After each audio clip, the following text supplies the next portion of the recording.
आमदार कुणालबाबा पाटील यांच्या हस्ते विंचूर येथे बोरी नदीवरील पुलासह विविध विकास कामांचा लोकार्पण सोहळा संपन्न।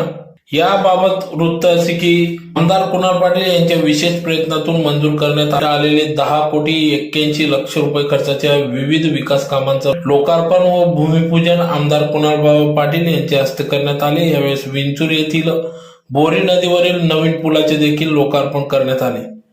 यावेळी विंचूर येथील अत्याधुनिक पद्धतीने सर्व सुविधांयुक्त असलेली ग्रामपंचायत इमारतीचे देखील लोकार्पण या ठिकाणी करण्यात आले। तर आमदार कुणाल पाटील यांनी एकूण 4,40,00,00,000 रुपयाचा निधी मंजूर केला होता।